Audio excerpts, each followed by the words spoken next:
In July 1943, across the rolling steppes of Western Russia, the earth trembled under the weight of the largest concentration of armored might the world had ever witnessed. Here, near the ancient city of Kursk, two colossal war machines prepared to collide in what would become the most devastating tank battle in human history. Over 6,000 tanks, 2 million soldiers, and 4,000 aircraft converged on a single battlefield where the fate of nations would be decided by steel, fire, and the courage of men pushed beyond their limits. This was not merely another battle in the grinding war between Nazi Germany and the Soviet Union. This was the moment when Hitler gambled everything on one final throw of the dice, believing that victory here would restore German prestige and crush Soviet resistance once and for all. Operation Citadel, as the Germans code-named their assault, would either shatter the Red Army or mark the beginning of Germany's inevitable defeat. The stage was set in a landscape that seemed almost peaceful in the weeks before the storm. The Kursk salient, a massive bulge in the Soviet lines stretching over 120 miles from north to south, jutted deep into German-held territory like a dagger pointed at the heart of the Reich. To German commanders, this salient represented both a threat and an opportunity. Soviet forces here could launch devastating attacks into Ukraine, but if the Germans could encircle and destroy them, they would eliminate 5 entire Soviet armies in a single stroke. For months, both sides had been preparing for this confrontation with the methodical precision of master chess players positioning their pieces for a decisive gambit. The Germans assembled their finest divisions, their newest tanks, and their most experienced commanders. 70% of their armor on the entire eastern front rolled toward Kursk, spearheaded by the fearsome new Tiger and Panther tanks that represented the pinnacle of German engineering. The Tiger tank was a monster of steel and firepower, weighing 56 tons and armed with a deadly 88mm cannon that could destroy any Soviet tank at ranges where return fire was impossible. The Tiger seemed invincible.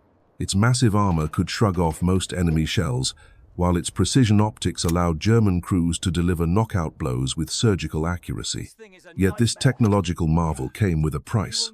The Tiger was so heavy that most bridges could not support it, forcing crews to ford rivers up to 15 feet deep, a process requiring 30 minutes of preparation that left them vulnerable. Even more advanced was the Panther tank, technically classified as medium armor but weighing nearly 45 tons. With better gun penetration than the Tiger, superior speed, and enhanced cross-country mobility, the Panther should have been Germany's ultimate weapon. Instead, it became a source of frustration and disaster. Rushed into combat before its mechanical problems were resolved, Panthers broke down in alarming numbers. Of the 184 operational Panthers that began the battle, only 40 remained functional within 2 days. While German engineers perfected their steel beasts, Soviet commanders prepared the most elaborate defensive system ever constructed. Marshal Georgy Zhukov, the architect of victory at Moscow and Stalingrad, convinced Stalin that this time they would not retreat. Instead, they would transform the Kursk salient into a killing ground where German armor would be methodically destroyed. The defensive preparations stretched 300 kilometers deep, layer upon layer of minefields, anti-tank strongpoints, artillery zones, and fortified positions that would channel the German assault into carefully prepared traps. The Soviet tank force at Kursk was massive, but diverse in capability. The backbone remained the T-34, a tank that had revolutionized armored warfare with its combination of sloped armor, reliable diesel engine, and potent 76mm gun. Though individually outmatched by the newest German tanks, the T-34 possessed advantages that statistics could not measure. Its simple, robust design meant it could be produced in vast numbers and maintained by crews with minimal training. More importantly, it performed superbly in the mud and snow that bogged down heavier German machines. Yet the Red Army's tank force included troubling weaknesses. Over a third of Soviet tanks at Kursk were light T-60 and T-70 models, barely more than armored cars when facing German heavy armor. Even the mighty T-34 struggled against the up-armored Panzer IV tanks, while the frontal armor of Tigers and Panthers remained essentially impenetrable to standard Soviet weapons. Only the massive SU SU-152, self-propelled guns, nicknamed beast killers by their crews, possessed the raw firepower to destroy German heavy tanks at short range. The human element proved as crucial as the machines themselves. German tank crews were veterans of 3 years of warfare, their skills honed in the deserts of Africa and the vast expanses of Russia. They understood their equipment intimately and had developed tactics that maximized the advantages of superior German optics and armor. Many had served together for months or years, developing the instinctive coordination that separated elite units from mere collections of individual fighters.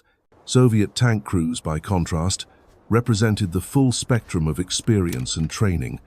Elite Guards units contained veterans who had survived the desperate battles of 1941 and 1942, men who had learned to fight with cunning and courage against seemingly impossible odds.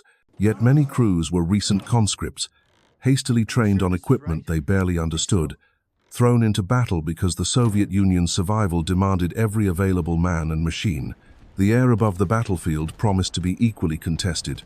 The Luftwaffe concentrated over 2,000 aircraft for the offensive, including their newest fighters and ground attack planes. German pilots, though fewer in number than earlier in the war, remained among the world's most skilled aviators. They faced a Soviet air force that had been rebuilt from near destruction, equipped with improved aircraft and pilots who had learned hard lessons in earlier campaigns. As June turned to July, the tension became almost unbearable. German reconnaissance flights photographed Soviet positions daily, while Red Army spotters tracked the steady buildup of enemy forces. Both sides knew the battle was imminent, yet neither could predict exactly when or where the storm would break. Soviet commanders received intelligence about German intentions, allowing them to position their reserves and adjust their defensive plans. German commanders, confident in their technological superiority, believed they could overwhelm Soviet defenses through sheer firepower and tactical skill. The final German force assembled for Operation Citadel represented the Wehrmacht's last great offensive capability on the Eastern Front. 50 divisions, totaling nearly 900,000 troops prepared to advance behind 2,700 tanks and assault guns. This concentration represented not just military might, but the hopes and fears of a nation that had committed everything to total war. Success would vindicate Hitler's strategy and restore German momentum. Failure would leave the Reich defensively positioned against an increasingly powerful enemy. Across the lines, Soviet defenders waited in positions that had been months in preparation. Nearly 2 million soldiers, 5,000 tanks, and 31,000 artillery pieces stood ready to meet the German assault. Behind them stretched the industrial might of a nation that had learned to convert its entire economy to war production.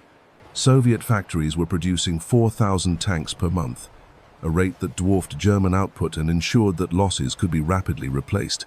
The stage was set for a collision that would determine the future of Europe. In the pre-dawn darkness of July 5th, German artillery began the bombardment that would signal the beginning of the largest tank battle in history.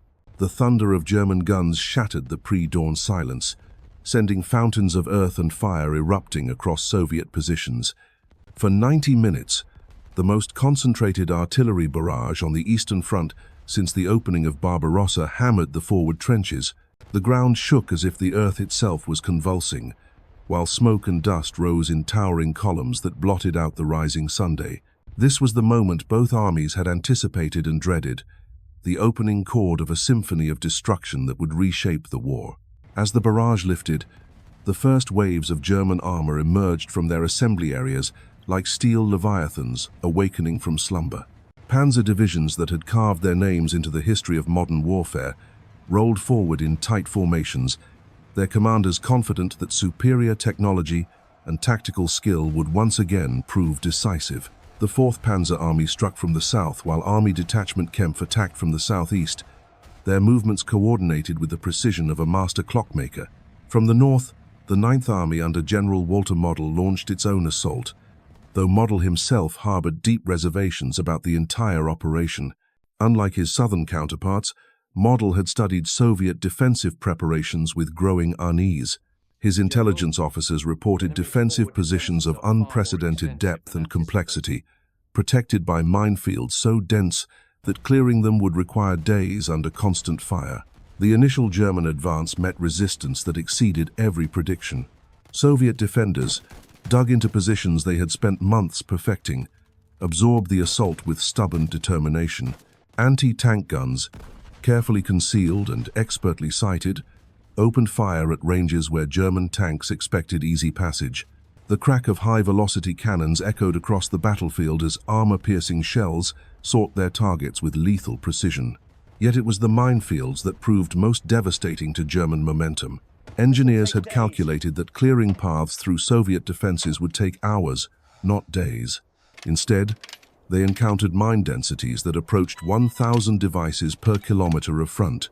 Tanks advanced at walking pace, while sappers crawled forward under machine gun fire, probing for explosives with bayonets and bare hands. Every meter gained cost precious time and irreplaceable lives. The Tiger tanks that were supposed to spearhead the breakthrough found themselves struggling against an enemy that refused to cooperate with German tactical doctrine. Soviet anti-tank teams, armed with new weapons and hardened by years of combat, targeted the massive tanks with suicidal courage. They knew that even the mighty Tiger had vulnerabilities, weak points where skilled gunners could achieve penetrating hits.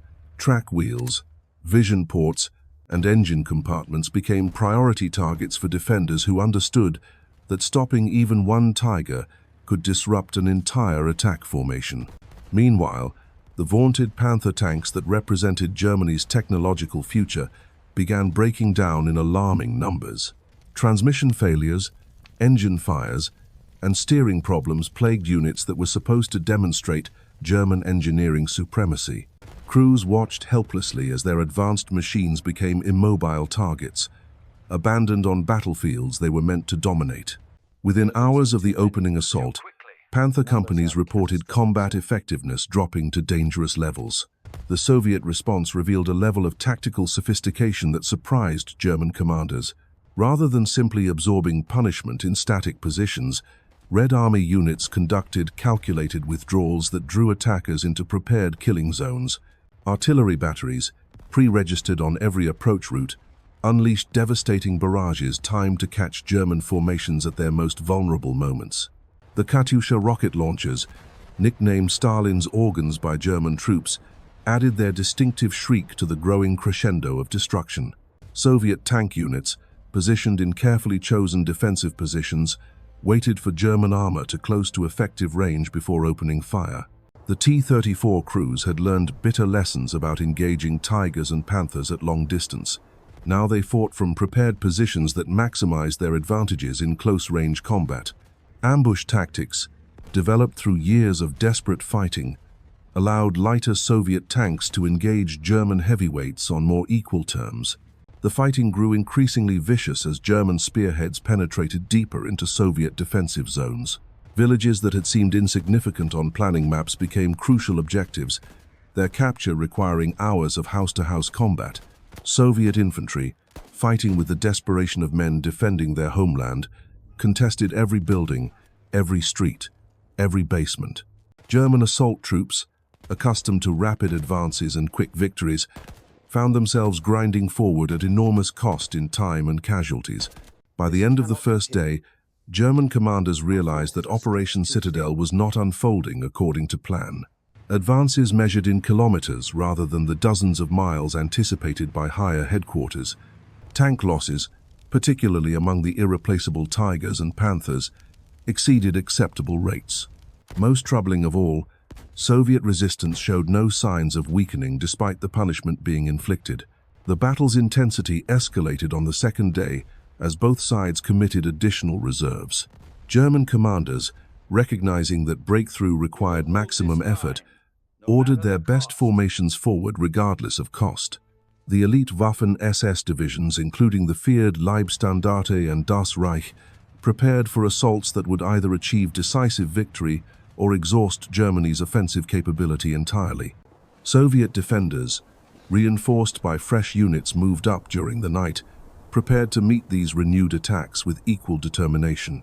The defensive system that Zhukov had designed was proving its worth, channeling German attacks into predetermined zones where concentrated firepower could achieve maximum effect. Every hour that passed without German breakthrough strengthened Soviet confidence and weakened German morale. The air battle above the ground combat added another dimension to the carnage. Luftwaffe squadrons, flying multiple sorties per day, attempted to provide close support for advancing Panzer columns. They faced Soviet pilots who had learned to fight with skill and courage that matched their German opponents. The skies above Kursk became a three-dimensional battlefield where aircraft fell like burning meteors, their destruction adding to the apocalyptic atmosphere below. As the battle entered its critical phase, both sides understood that everything now depended on will, endurance, and the ability to absorb punishment while continuing to fight. The largest tank battle in history was reaching its climactic moment, where the fate of nations would be decided by the courage of ordinary men operating extraordinary machines in conditions that tested the limits of human endurance. The defining moment of the entire battle approached as German commanders threw their most elite formations into what they hoped would be the decisive breakthrough. On July 12th, near the small village of Prokhorovka, the largest single tank engagement in human history was about to unfold. Here, in a landscape of rolling hills and scattered farms, 1,500 tanks would collide in a maelstrom of steel and fire that would determine whether Operation Citadel succeeded or failed. The German 2nd SS Panzer Corps, spearheaded by three of the Wehrmacht's most feared divisions, rolled forward with grim determination. These were not ordinary soldiers, but the elite of the elite, men who had carved their reputation through years of victorious campaigns. Their Tiger tanks, though fewer in number than Soviet propaganda would later claim, represented the pinnacle of German armored technology. Each crew had trained for months on their massive machines, learning to exploit every advantage their superior armor and firepower provided.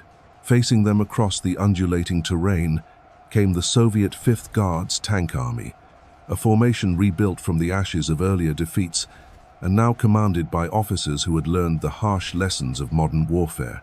These crews understood that their T-34 tanks were individually outmatched by German heavyweights, but they possessed advantages that went beyond mere statistics.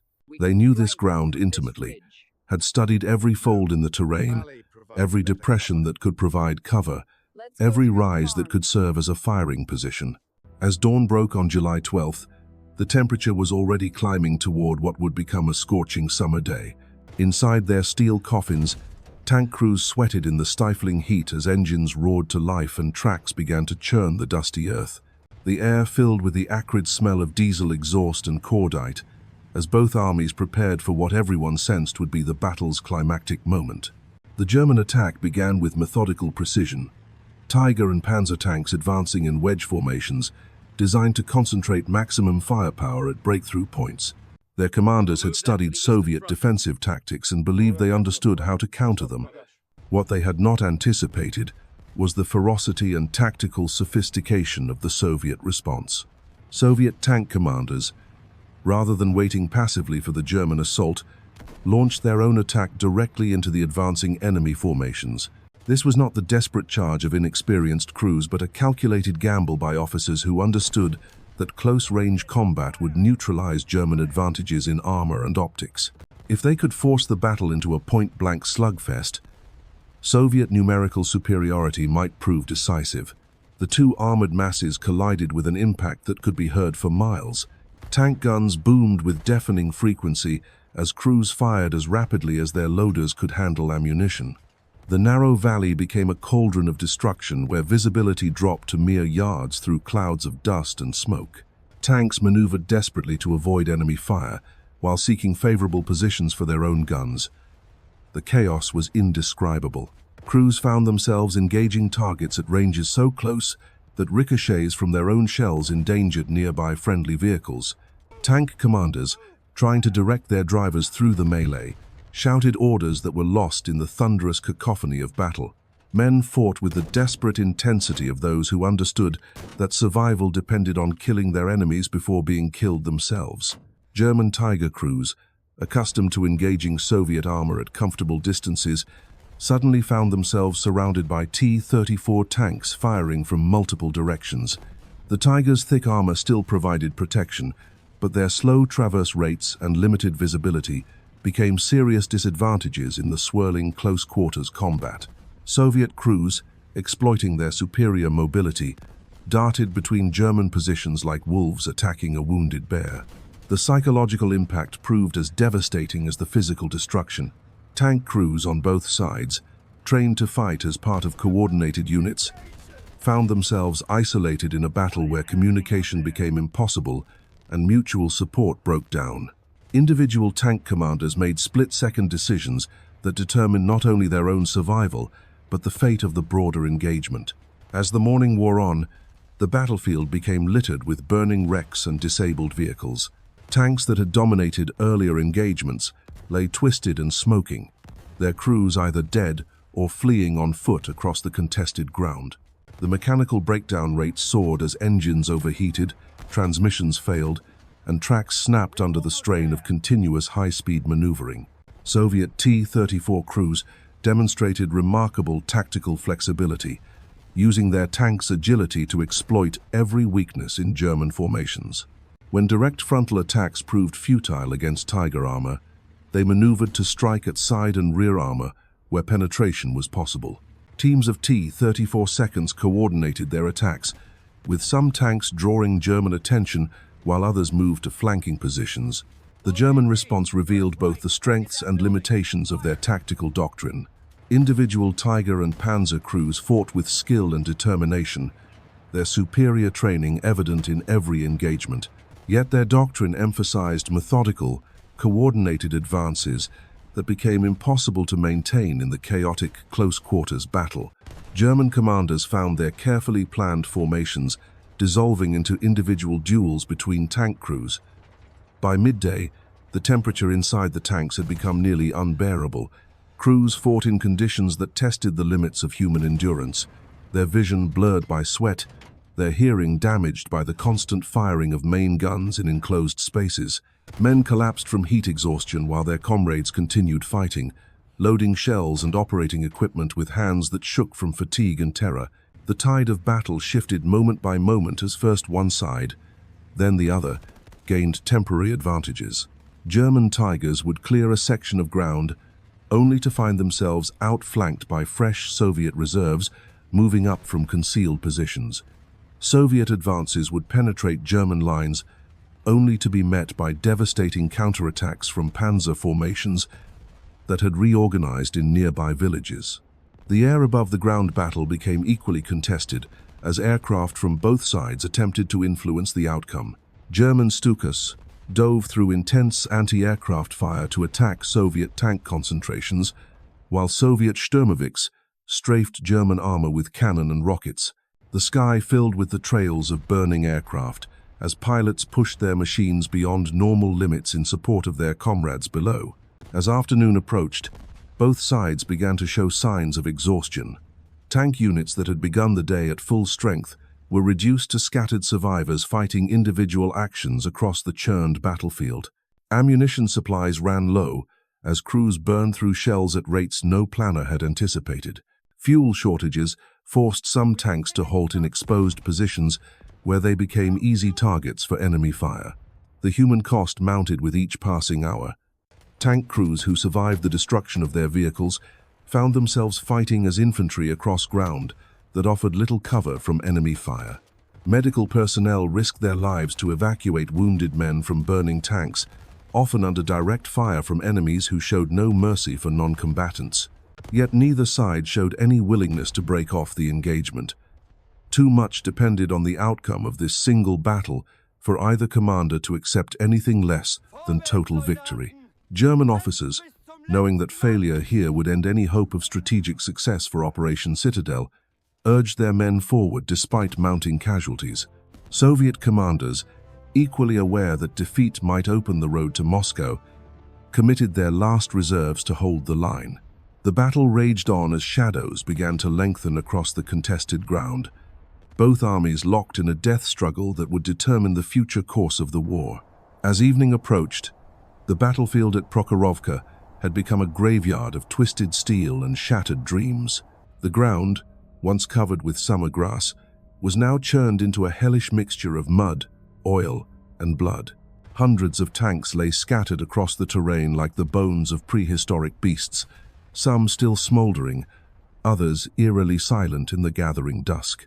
The acrid smoke that rose from burning fuel and ammunition created an otherworldly atmosphere where visibility remained limited, even as the sun began its descent toward the western horizon. The survivors on both sides moved through this apocalyptic landscape like ghosts haunting their own destruction. Tank crews who had escaped their destroyed vehicles stumbled across the battlefield, some helping wounded comrades, others simply trying to comprehend the magnitude of what they had witnessed.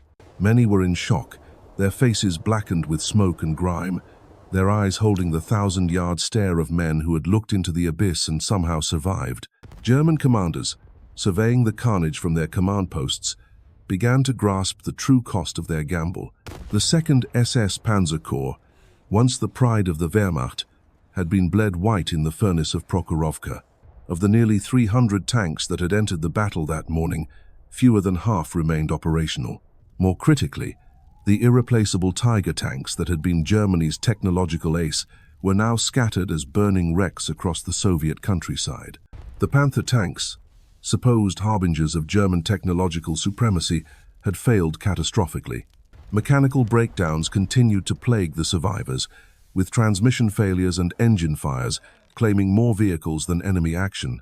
German engineers who had rushed these machines into combat before resolving their technical problems now watched helplessly as their advanced designs became monuments to overconfidence and poor planning. Soviet losses were equally staggering, but their significance differed fundamentally from German casualties. The 5th Guards Tank Army had lost hundreds of T-34 tanks and thousands of experienced crew members, yet Soviet factories were already producing replacements at a rate that dwarfed German manufacturing capacity. More importantly, the Red Army had achieved its strategic objective. Operation Citadel was broken, its momentum shattered against the anvil of Soviet determination. When the guns finally fell silent at Kursk, the smoking ruins of 6,000 tanks bore witness to a turning point that would reshape the course of history. Operation Citadel, Hitler's last great gamble for victory in the East, lay shattered across the Russian steppes alongside the dreams of German conquest. The Wehrmacht would never again possess the strength to launch a major offensive, while the Red Army, tempered in the fires of this colossal battle, would roll inexorably westward toward Berlin.